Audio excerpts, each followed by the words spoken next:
Hello, everybody. Hello. My name is NewAmber. Here we're playing Xenoblade Chronicles Future Connected.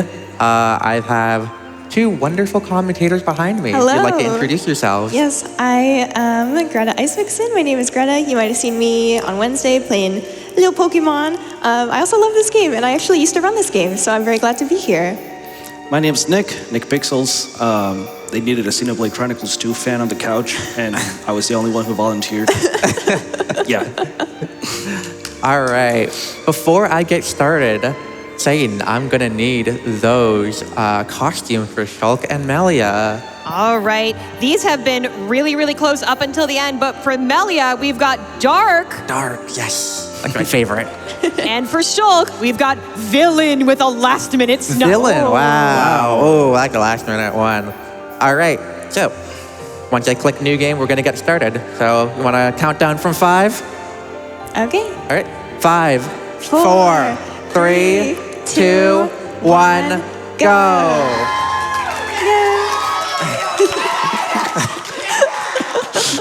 Welcome everybody to Xenoblade Chronicles Future Connected. So this game takes place approximately 1 year after the events of Xenoblade Chronicles 1. And this kind of epilogue came bundled with the Xenoblade Chronicles Definitive Edition. That is the remake of Xenoblade 1 that came out on the Switch. Very first thing I'm going to do when I open my menu, I'm going to turn on casual mode, which is the name of the category. Yes.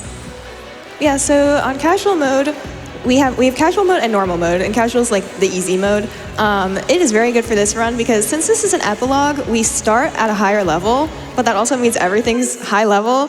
And in casual mode, we take half as much damage, but we deal twice as much damage. So that is very good. And as well, we don't get any big penalty for being underleveled like we would in normal mode. So that basically lets us be able to do the run and be able to beat the game. And have to do no grinding. Yeah. Some of the enemies and the final boss. And then here, we just swapped into our beautiful outfits. Thank you so much for donating for those. And we swapped Shulk into the first party slot, and we have Melia and Nene as well. Melia is the main character of the epilogue, but for Shulk, we're going to be using him instead because he is able to fill up our party gauge up in the top left, or top left, quicker than the others. So it's good for us to be playing as him. And in casual, we also generate more. Yes, party gauge. that's also true. Yes. Yep, so you might have noticed this huge menu I just did. Couple things I did there. First of all, I put my party as Shulk as my playable character. I also threw Nene into the party as well. She's kind of like the aggro defender. So I'll be running with this party. Yeah, and in that menu as well, we just swapped around a couple arts. Arts are our main damage-dealing attacks that we're going to be using. We just swapped a few of them around to make them as good as they can be for the run. And then as well, how the arts work is we fill them up just by time in this game. You just are in the battle and they start to fill up. And so while we don't have any arts, we are auto-attacking, and that's when you're just there doing your little animations that deal not as much damage as the arts do. Yep. This is an action RPG, so no turn-based here. We got auto attacks, we got arts, we got party time. All real time, baby. Real time all the time. Yeah. Yeah, so just walking over to my next objective. One thing you may notice, especially when I'm in combat, is I'm going to be continuously jumping like this over and over again. The reason for that is that if I get attacked by an enemy while you're on the ground, you kind of get this little animation. Here, I'll demonstrate. Thank you for that demonstration. Perfect. It looked exactly like that, actually. That was 100% accurate. But yeah, it pauses you for a second. So. Yeah. So I want to continue jumping so that when you're in the air, you don't get that little animation that Greta showed so beautifully. It's a shame that the swimmer costume for Shulk didn't win, because you'd be swimming faster right now. That is not how it That's works. not true. Oh. Misinformation. Oh, well. I mean, when I spread misinformation. Just a little bit. Just for fun, you know. All right. All right. Best song of the game coming out. Best song of the franchise, actually. Oh my gosh. That's your opinion. Yeah. So what's special about this cutscene, Amber? Yeah, so this cutscene, we're gonna get our first Pawn Spectre. So a Pawn Spectre is a special type of Nopon. Nopon are these like kind of little like furball like creatures that you're seeing on the screen. So the special yellow ones are called Pawn Spectres, and basically we want to get 3 of them throughout the run. And if we get 3, we're gonna be able to unlock Union Strike, which is a super powerful attack that kind of is very necessary for the route that I'm doing. So we get this first one for free, but the others that we are going to get, we need to be doing quests for them. Yes. We need a minimum of 3 Pawn Spectres. And there are 12 throughout the game, so we only have to do 2 of those quests. And we try to pick the super simple, easy ones. Yeah, I believe the more you have, the more damage they do, I'm assuming, right?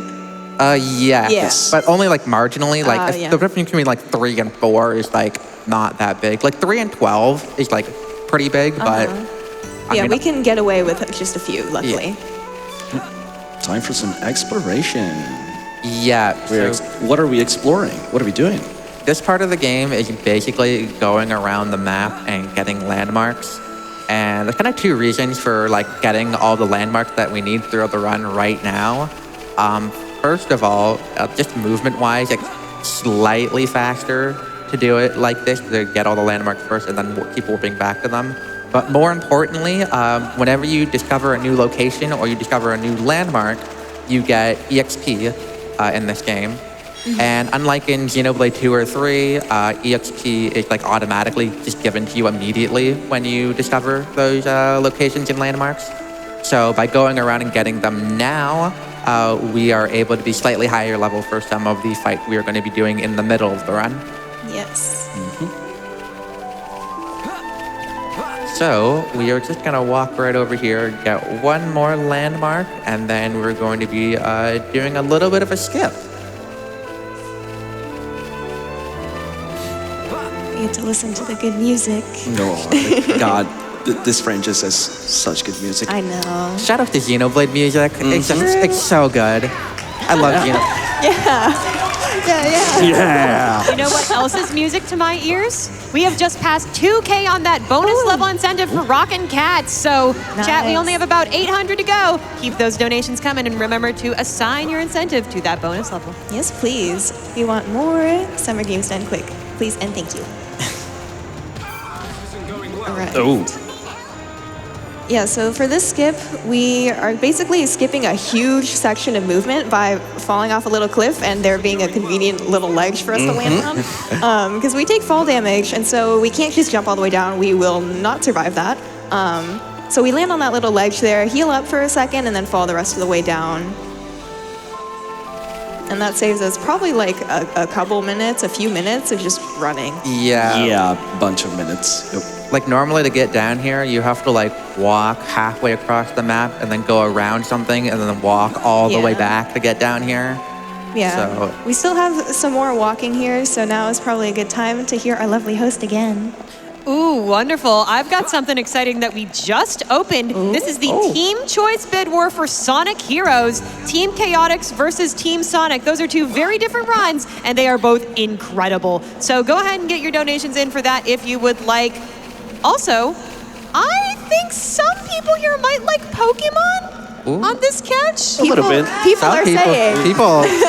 And there very well might be a Pokemon X and Y run in just a couple of hours. So here's a secret, chat.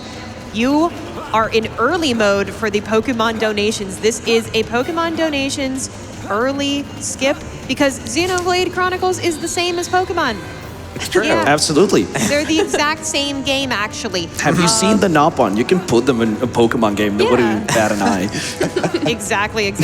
And you know what? I'm going to start us off with our first Pokemon donation. I'm just going to say that this is definitely a Caterpie donation because it's $10 from Sergeant Mug, who says, Amber, what a delight it's been to get to know you this week. Excited to see you show off your skill and passion for this game, and glad to be right behind you cheering for every minute. Have a blast.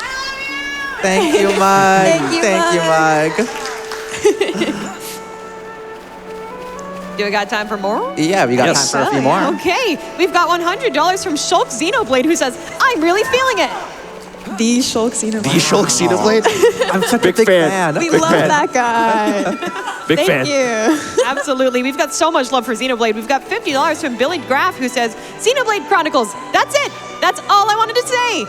So true. Yes. Very yes. So much love for this game. This is incredible. true. Yes. Definitely. Please play this game. Play this Please. game. Play this franchise. It's all on the Switch. Now on the Switch too. Yeah, it's all on the Switch. Very good. I think we got time for one or two more right now. Absolutely. We've got $250 from Athmosfield, who says, gotta donate during the run from my favorite series, Xenoblade Chronicles. Question for the couch. What is your favorite art from this game, and why is it Starlight Kick? Starlight Kick's a good one. Good choice. Double spinning, double spinning, That's double not- spinning. not- all not wrong this game. Oh, well, I'll go with backslash then, my bad.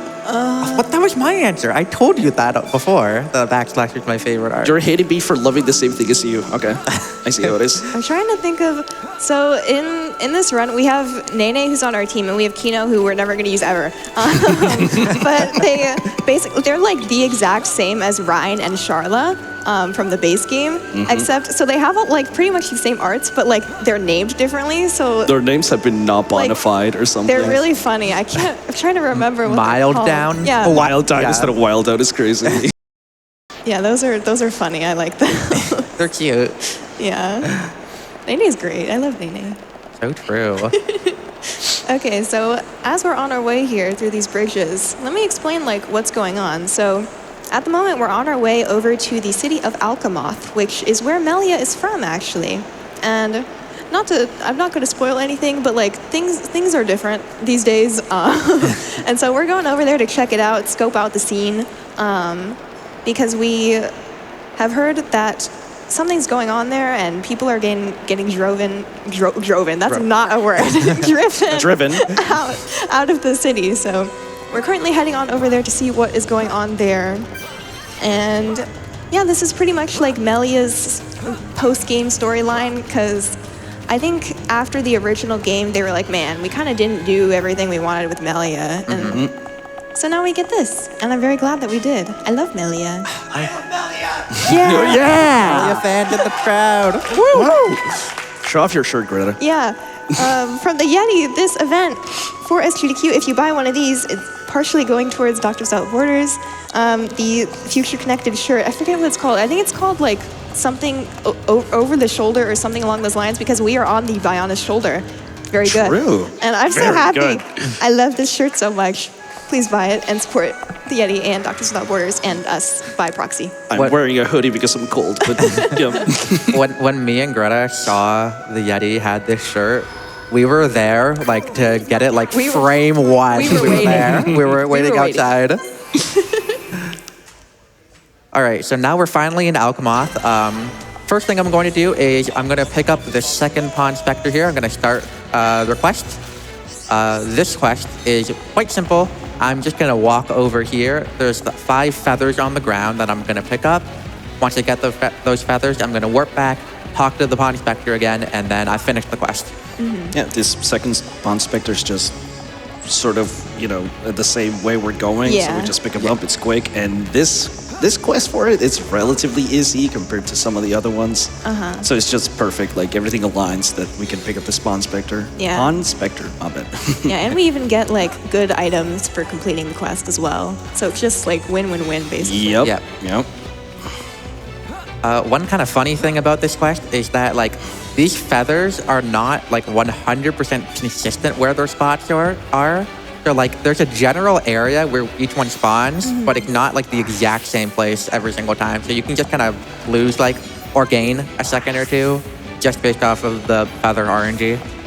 Yeah. Right?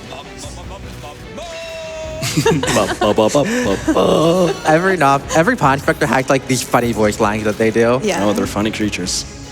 And they also gave us a gem. Very good gem. Topple 4, I believe. I think Yes. so, yeah. Yeah. I can quickly explain what Topple is. So this game, you don't only just do damage, you have some form of crowd control.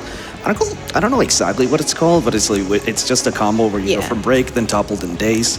And topple is very good because you just throw the enemy to the ground, they're helpless, they take more damage, and this gem lets us keep them toppled longer. Yes. And we will be using that.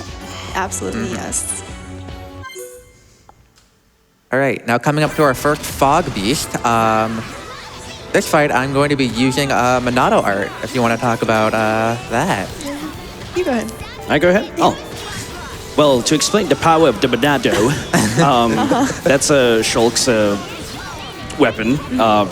What we're doing is we're using auto attacks, we're using arts, and I believe that it's called a talent gauge, which once it's filled up, it lets Shulk use one of those super extra powerful or useful abilities that the Monado gives him. Because he has his regular set of arts that he can use, and then he has additional different ones with his Monado. And they each have different effects that they do. Yeah. We use quite a couple different Monado arts in this run, even though it's short. And there are like defensive ones too that we'll use later as well. And we just fill it up off of time, right? Auto attacks. Yeah, auto attacks. Basically, because auto attacks are always happening, so like time. Yeah. I mean, I don't blame you. This is the kind of game where, you have something that feeds into something that feeds into something else, and it's kind of hard to forget. Exactly. But yeah, we do auto attacks that lead to arts, and then those lead to talent arts, and that also feeds the party gauge. The party gauge will come into effect later. Yeah, that's how we're gonna use our Pawn Spectre's big attack.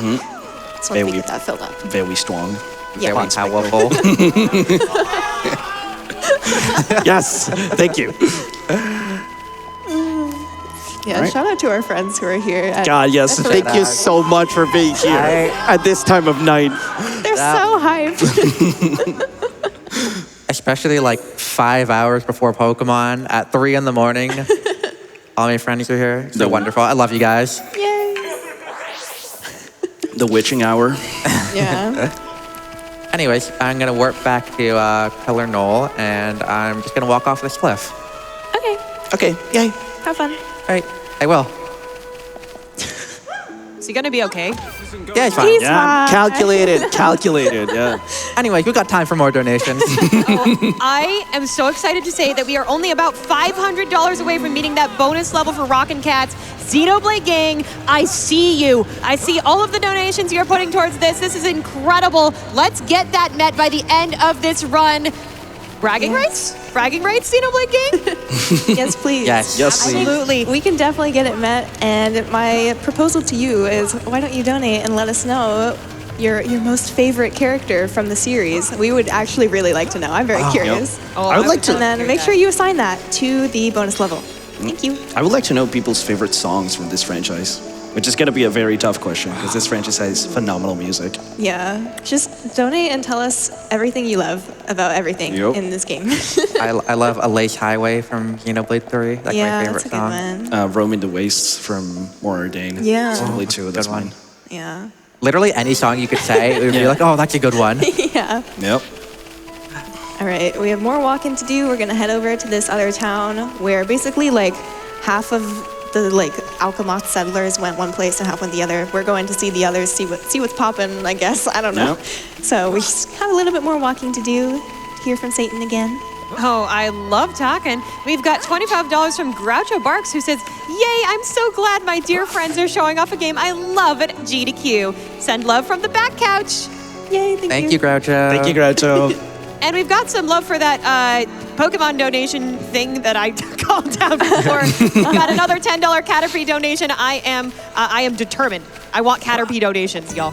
From John Persona, who says, "Don't feel bad, Shulk Xenoblade. In a way, we're all Pokemon deep down."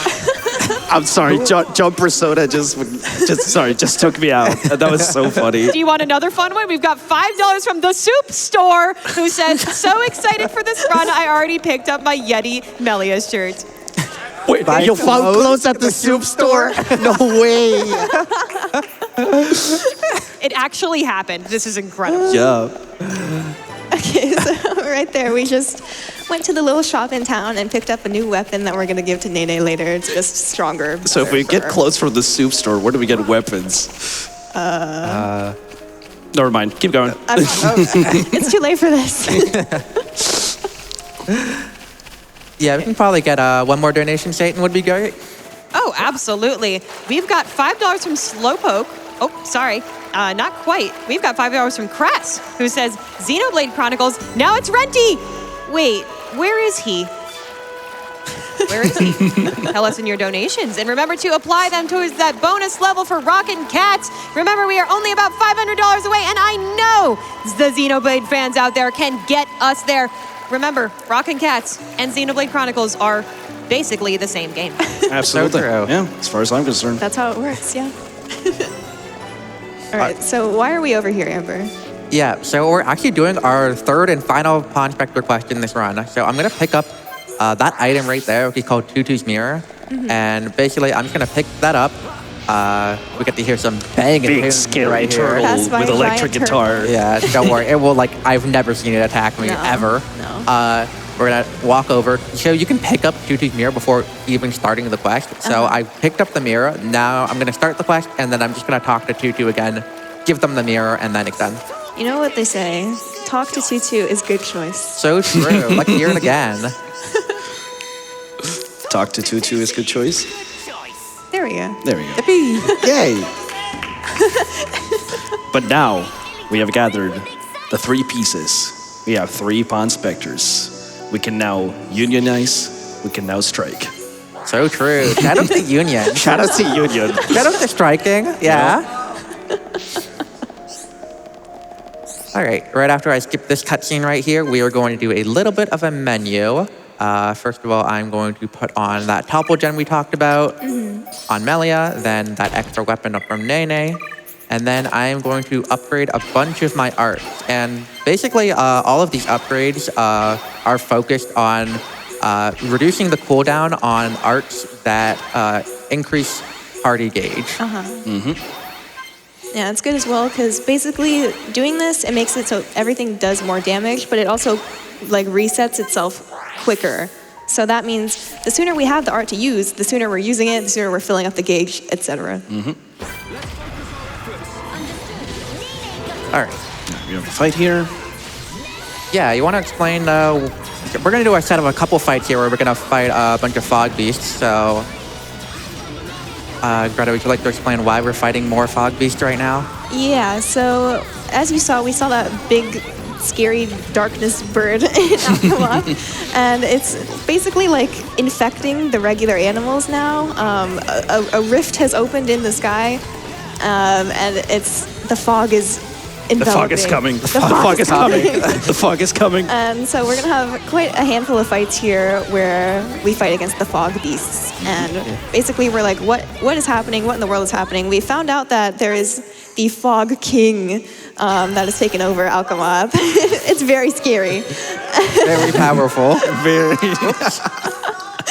And so, You guys acted like the flocking is gonna come down to the venue or something. he's going to roll out. Anyways, you notice at the top left there, the party gauge is filled up. However, Amber is not going to be cashing in on that just yet. Yeah, so this will carry over between fights. It does start depleting with time, so if we went and ran off and did other stuff, it would deplete. But a big thing in this run is setting it up and then having it ready to go when we really want to use it. So that will be happening. Not there. We're going to the Sky Bridge, Yeah. where we're going to be using our first Union Strike. Yes. Yes. So yeah, like we said, Pawn Spectres come together, unleash a big attack when the party gauge up at the top left is full. And something about this is that it is a QuickTime event. So we have these few different QuickTimes here. And we are aiming for the outer light blue circle. And on the third one here, nice. Oh, yes. That was good. That's good. The third one there is what? You have a 2-frame window, is that right? 2-frame.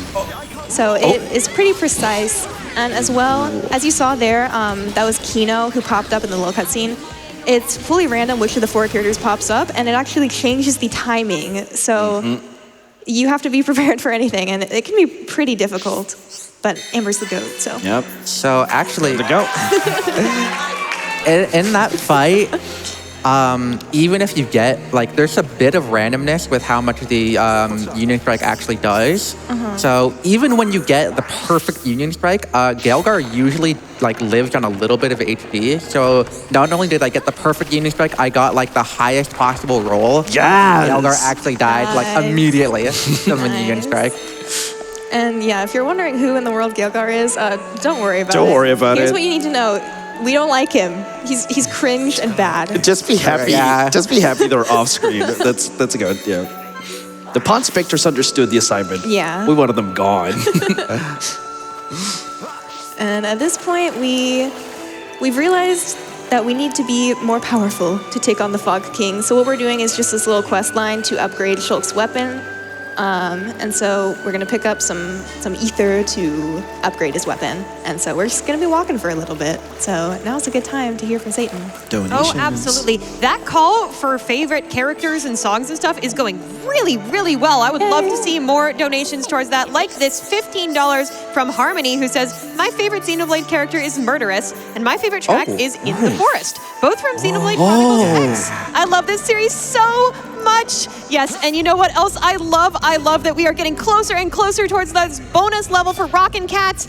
I know in Rockin' Cats, you have a little puncher thing that you use to grappling hook around. It's actually really, really cool. And I know we can bullet punch our way through that incentive during this Xenoblade Chronicles run, so let's do this. Yes, we can. Yes. All right, what's going on here, Amber? Yeah, so the next thing I need to do in this quest is pick up an item in this quarry. Unfortunately, there are a lot of enemies in here. As you can see. And you cannot pick up items when you're in combat, but you can get landmarks. And when you die, you go back to the last landmark you picked up. So I'm going to pick up that landmark. Bad things will happen to Shulk here, don't worry about it. Yeah. He's He, okay. he can go on. He's overreacting a little bit. And now I can just walk behind this giant, scary Orluga. And pick up the item. And we're done the quest. Perfect. Yay. I love you, audience. I love you and all you guys. All right, I'm gonna skip this check. I'm actually gonna check one quick thing in my menu. Not that menu. I'm just gonna check. Yeah, okay, we're good.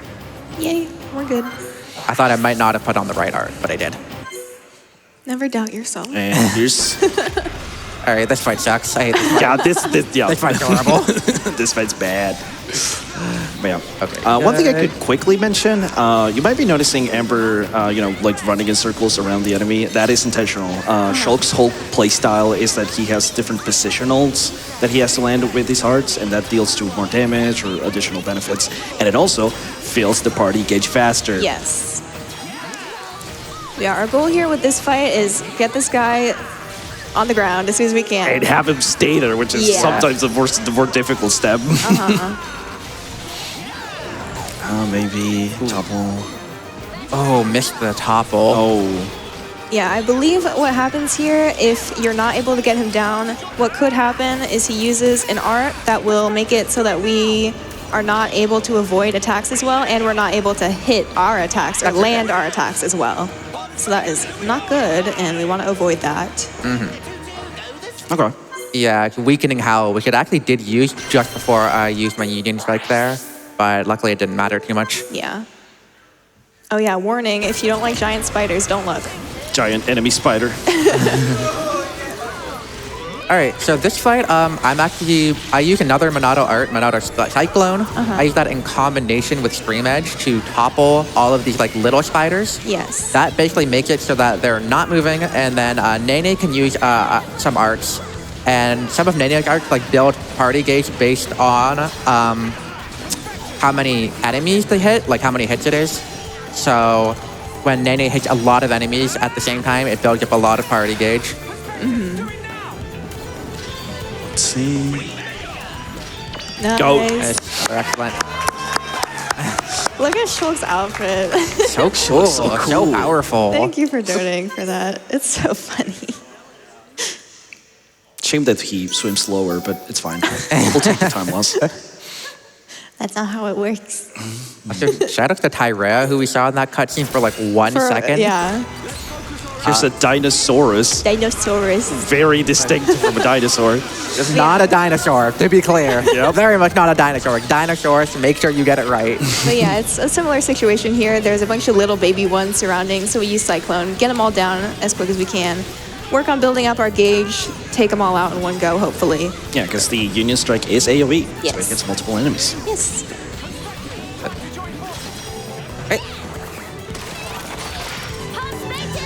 God day. Oh, yeah. Nice. I'm not sure if we mentioned it, but that last QTE that I have to do is actually a 2-frame window at 30 FPS. Yes. So, like, it's not, like, impossibly hard, but I am definitely not 100% consistent at it, like, at all. Yeah, especially like it's the last one, and you're like, oh, I got the other two, and this matters so much. Oh gosh, like it's kind of stressful. Okay, so we're going to be doing a little bit of a longer walk here. So, Satan, back over to you for some donations. My goodness, chat. We are literally $51 from meeting the incentive. Can we get it while I'm talking? I would love to do that. Remember to apply your donation towards what you want to donate towards.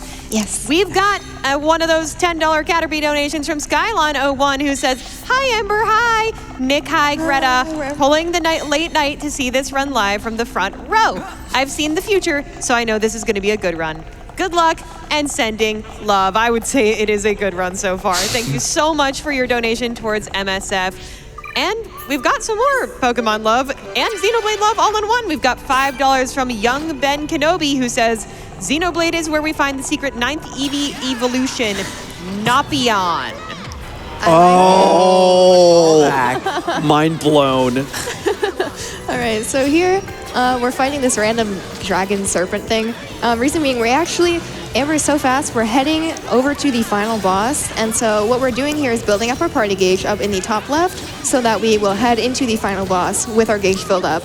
The final boss has 2 phases, so that will help us for the first phase. And hopefully we will build up enough gauge going into the second phase and just destroy. I know the music sounds scary, but I am totally fine here. Yeah, we're fine. Yeah, we build it up and then we run away. We're done All here. right, see ya. Sorry, just laughing at Shulk scream at the end. just one for the road. All right, as we head over to the final boss, this will be pretty much our last time for some donations because the final boss is a little intense. So Satan, over to you pretty quick. Super quickly, we have met that bonus level incentive for Rocket Let's go, Xenoblade gang! Thanks to some wonderful donations, more on that train, like $25 from Luxcare, who says, favorite character is Melia, obviously. My favorite song from Xenoblade is Unfinished Battle. Oh, It's a good one. choice. One good one. All right, Okay. heading on into the final boss. So this is the Fog King. He has some really strong moves that can mess us up real bad, so it's good for us. We also have a really strong move to mess him up right now. Let's see. Nice. Nice. All right, got that off. So I'm gonna Shadow Eye to reduce my aggro, and then we're gonna be using Monado Armor. Yes. So that's what? You take 45% less damage, all of the whole party, Yes, unless you use a racing mist. which like it's that. doing. Yeah. Yep. Yeah, she's so doing it. that gets rid of that now. Yeah, luckily phase 1 is not too bad. Like using armor. Ooh. Oh, am I gonna make this? Yes, I will. Nice. Nice. Yeah, so the only way with our setup to actually topple the Fog King at all is from Starlight Kick from Melia. So that connected. And we have our party gauge filled right in time for the end of phase 1. And we Set can, up for success. yes. Now we can just use it at the start of phase 2.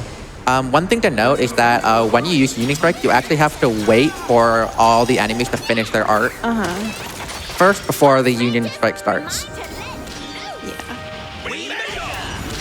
Nice. Hell yes.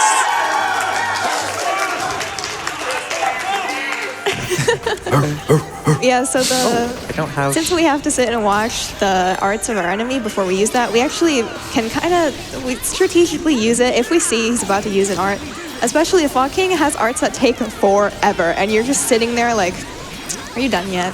So, and yeah, for Fog King phase 2, he goes up 2 levels and just is generally stronger. something about the Fog King. One of its attacks is Mist Press, which if you are hit by it, you're toppled, your whole team, or probably multiple members of your team, if not your whole team, are toppled on the ground for like, 12 seconds straight? Yep. And it's really bad. I'll also say here, once we deplete the boss's health and the health bar goes away, that is when time will be called, so it's coming up pretty quick here. This fight was pretty much perfect. It was great. And speaking of perfect, yes! This should be the end. Time. GG! Yay! The future has been connected. We connected the future, yes. That was a really fun run. Y'all got any shout outs? Let me just pull up mine real quick. Okay, I wrote them. I knew I'd forget, so I'm going to write them down. Yeah, I will say, first of all, shout out, of course, Amber, for having both of us. This was so much fun. I would not miss this for the world. I love this game so much. I'll also say, shout out to Sean back there, who introduced me to this series, and then I introduced it to Amber, and now we're all here. It's pretty awesome. I love this game so much. Thank you so much for having us. Nick, as well, for being here with us. It was so much fun. And just all of you for helping us raise a whole bunch of money for Doctors Without Borders. This has been so much fun. And just thanks so much for having me. This is great. Yeah. Shout outs to Amber. Thank you for the opportunity. Thank you for inviting me here. Thank you, Greta, my co-commentator senpai. Thanks to the audience. Love your energy, especially with how late it is. I've been watching GDQ since 2012, which is also the same year I discovered Xenoblade, and it is crazy to me that both of those things have come together into this. Shout outs to the Xeno community in general. Love you guys. Shout outs to Sanjan. Shout outs to Legrand, Anel, a couple other people. There's a ton. And yeah, thank you for inviting me. This was the second time we've ever seen Xenoblade here at GDQ on the main stage, and I'm very happy to be a part of it. And Amber's the best ever, so.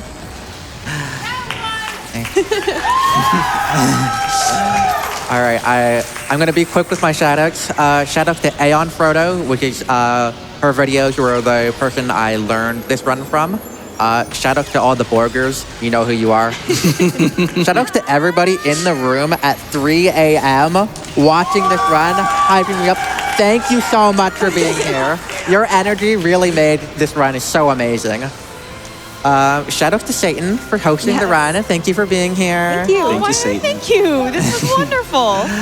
Thank you, Nick, for being here.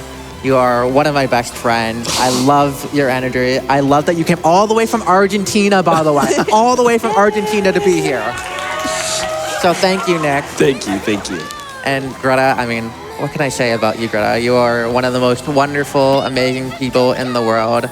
Greta literally bought me this game. I would not own this game. I would not be here if it literally, Greta is the reason I am here. I love you so much. And thank you for being the best partner. Love you too. Yeah, also really quick, shout out to Flame Fatales. We have Flame Fatales coming up in September. I'm going to be running there. It's going to be really, really fun. And yeah. Also tune in, Pokemon X and Y, tomorrow morning, or I guess in like a few hours. Yeah. All right, that'll be it from us, I think. Thanks so much for having us. Thank you, everyone. Bye.